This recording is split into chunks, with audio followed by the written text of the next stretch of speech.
In this lesson, we'll be discussing the personal narrative essay. We'll start by defining the personal narrative essay, then we'll talk about the key elements, and finally we'll wrap up with tips that will help you with the writing of your own personal narrative essay. Please take notes as we go along, and answer any questions or complete any activities that I ask you to along the way.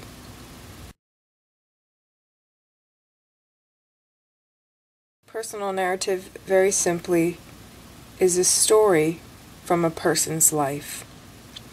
Narrative means story, so personal narrative is a personal story. There are other literary forms that are oftentimes confused with personal narrative.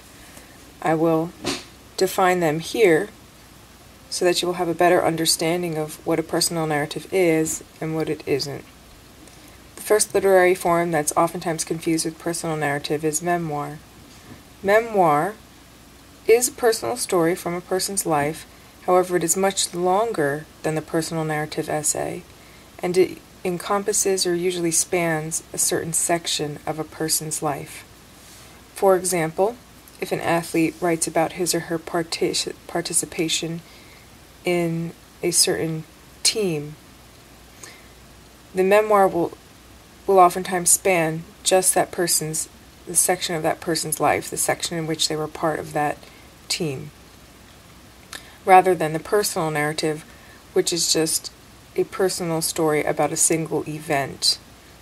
So just to recap, the memoir is much longer and spans a section of a person's life, whereas the personal essay is just about a single event from the person's life. Autobiography is also sometimes confused with personal narrative. Autobiography is very similar to memoir. It is much longer than the personal narrative essay, and like memoir, it is it's a story from a person's life. However, autobiography spans the person's entire life, and it is told from that person's perspective. So, the autobiography of Benjamin Franklin would be written by Benjamin Franklin, and it would span all of the events of his life. Biography is slightly different from autobiography. It is a literary form that recounts the events of a person's life, just like autobiography, except biography is told by another person. There have been many writers who have written about historical figures, such as Abraham Lincoln. So, those books would be considered biographies because Lincoln did not write them himself. Someone else wrote those books about his life. Another term that might come up when we're talking about narrative is anecdote. Anecdote simply means short story.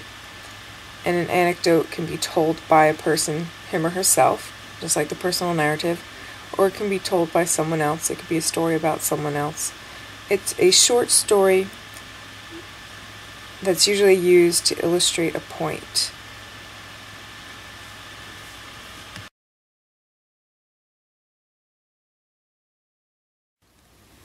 The key elements of the personal narrative essay are as follows. First of all, the personal narrative essay is a true story. It is also told in the first person point of view, using the pronouns I, me, we, and us. It also contains story structure, because narrative is story, so the personal narrative contains that same story structure that you will see in other stories. And it is also, because it is a story, it incorporates sensory description, also known as imagery. And finally, the personal narrative, like most other stories, also contains a clear premise. I'll define these last three items in more detail on the following slides.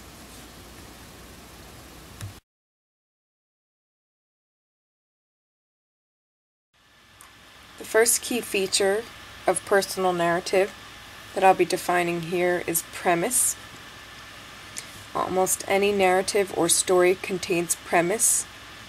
So any movies that you watch, TV shows that you see, any songs that you encounter that tell a story, they almost all have a premise. The premise is defined as a simple statement of truth that the narrator believes to be true.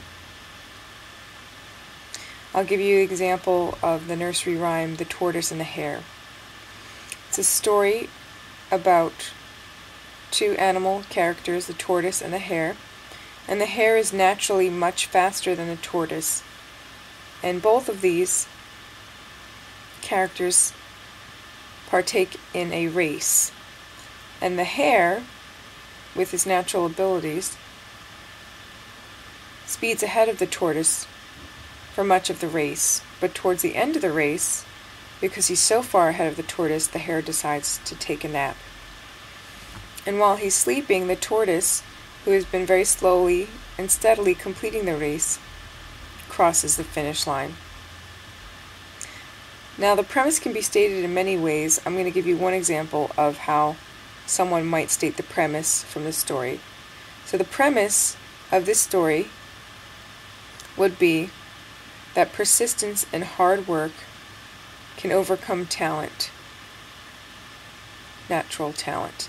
So persistence and hard work can outdo natural talent. In the personal narrative essay, all of the events within that narrative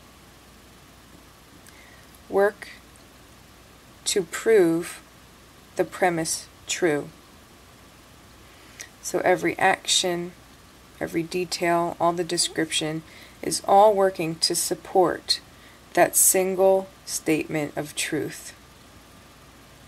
What I'd like you to do now is, in your notes, I would like you to complete the following activity. I'd like you to write down the title of a story with which you're familiar. It could be your favorite story, or it could be a story that you're just familiar with. It could be a movie title, it could be the title of a TV show or a TV episode that you've recently seen. It could be the title of a song that tells a story, the title of a story that you encountered in literature class, whatever it may be. Just write down the title of that story. And then I'd like you to think about all of the events in that story, and I'd like you to think about what truth those events are trying to convey. And beneath the title, I'd like you to write what you feel is the premise of that story. And you may come up with an entirely different premise than someone else would, and that's fine, because the premise can be stated in many different ways, and oftentimes a story will contain several premises or sub-premises. But I'd like you to think, if this story was trying to convey one truth, what is it? And then I'd like you, beneath that, to write a paragraph about why you think that is the premise of the story. What about the story conveys that truth? The next key element of the personal narrative is story structure. Almost every story that you encounter will contain this structure. And the personal narrative, because it is a story, also contains this structure. This structure can be illustrated by the Freytag pyramid, and I have a picture of that here on this slide. And each point along this pyramid is called a plot point, and they each represent a section of the personal narrative essay. So the first section of the personal narrative essay, or the first plot point, is the exposition. And the exposition is the introduction. Just like any other essay, the personal narrative essay has an introduction. And within that introduction, the personal narrative essay talks about the event that it's going to convey. It introduces the narrator, so you would, in your personal narrative essay, you'd be introducing yourself. And it talks about who you are, or who the narrator is, before the event of the personal narrative takes place. So who are you? What kind of change are you in need of? What kind of event is about to take place? And then finally, the exposition also states the premise, sets the reader up, and lets them know what statement of truth is going to be conveyed by the entire essay. Next is a rising action. It's all the events leading up to the main event or to the climax. For example, if this is a story about the birth of a child, the rising action would be all the events that take place before then. It would be, the water breaking, going to the hospital room, be all the events leading up to the climax. The climax, and once you understand climax, you'll understand what the rising action is and what the events that come before it will be. The climax is the point of no return. It is the point in a story in which something happens that cannot be undone. And I'll give you an example in a moment. But it is also the point in the story in which the premise is proven true. So the climax is really the main event of the story. So in the story about a birth, the climax would be the birth of the child. Once the child is out of the womb, it cannot go back into the womb, right? So it is a point of no return. The birth cannot be undone. So then the rising action and the exposition, right, that's all what occurs before then, before that defining moment, that point of no return. And falling action is the action that follows that climax. And the falling action for a story about a birth could be the cutting of the umbilical cord, the nurses washing the baby, the mother holding the baby, right? All those events that occur after the birth. The denouement is also known as the conclusion. So just like any other essay that you write, the personal narrative essay has a conclusion. And in the personal narrative essay, the conclusion is your reflection on the event. How did it change you? So remember, in the exposition in the beginning, you talk about who you were before the event. The denouement talks about who you are after the event or as a result of. So it's like your before and after picture. It reinforces that premise. It brings the story full circle and gives your audience a sense of closure. Now, each of these plot points should correspond to a section of your personal narrative essay. You might come across personal narrative essays that I have you read in class that do the same thing. They have a section of the personal narrative essay that's dedicated to the exposition, and that section could be a single paragraph. In longer narratives, it may be several paragraphs.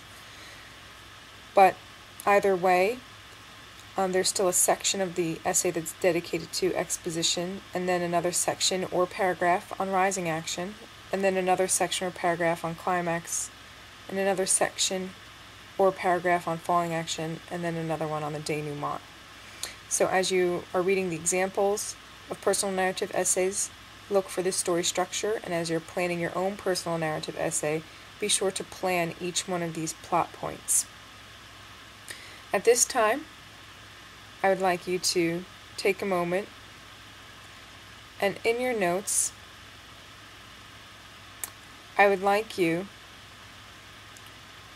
to think about a narrative. Let's say you're going to write a narrative about a wedding. I'd like you to think about the structure of that narrative. And in your notes, I'd like you to write about what event you feel the climax would be.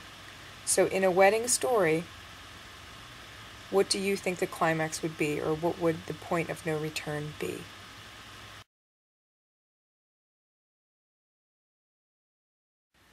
The next key feature of the personal narrative essay is sensory description, also known as imagery. Just like any other story, the personal narrative essay contains or should contain description that appeals to all 5 of the senses. So sensory description is very simply description that appeals to all 5 of the senses. Because there are 5 senses, there are 5 types of sensory description. I'd like you to pause for a minute and take a look at the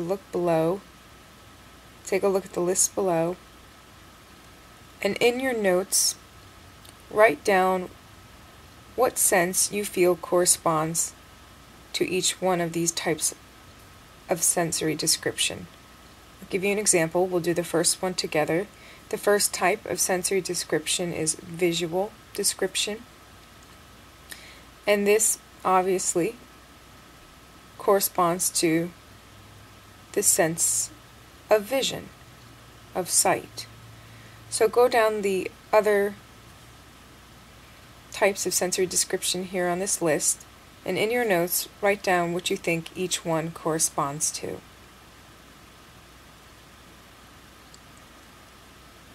Now that you have your list together, let's go through and see how good you were at guessing. Okay, so the next type of sensory description is auditory description, and it has the word audio right in it. So that corresponds to the sense of sound, or the sense of hearing. So in your story, to backtrack a little bit, if you are incorporating visual description, or if a story incorporates visual description, it means that it's writing description that appeals to what a person can see. So you're describing objects in the room, you're describing characters, what they look like. You're describing the setting, right? You're describing anything that can be seen. So then auditory description would just logically describe anything you can hear. The tone of a person's voice, right? If there's music playing in the background,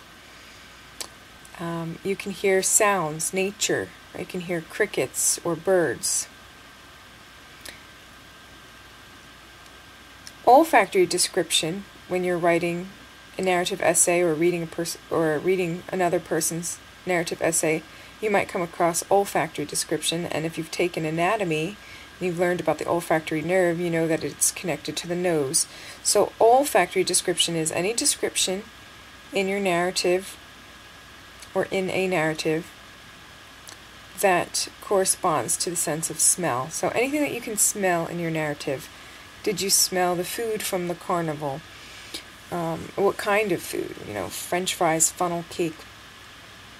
Could you smell the salt air? Right? Anything that you can smell. Tactile description refers to anything that you can touch. It refers to what things feel like. So what was the texture of the blanket that you were lying on at the beach? How did the sand feel in your toes? Right? Anything that you can touch or feel. And gustatory, by process of elimination, corresponds to the sense of taste. So in your story, if you bit into an apple, how did it taste?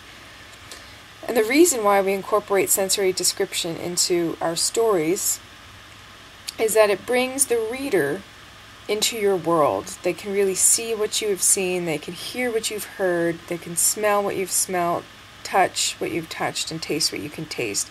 It makes your story seem more real. And because the personal narrative essay is a true story from your life, you want to make sure those details are as specific as possible because you want the reader to understand that the story is true, right? And so you want them to be convinced of that. So a way to convince a reader that something is true is to include very specific sensory description.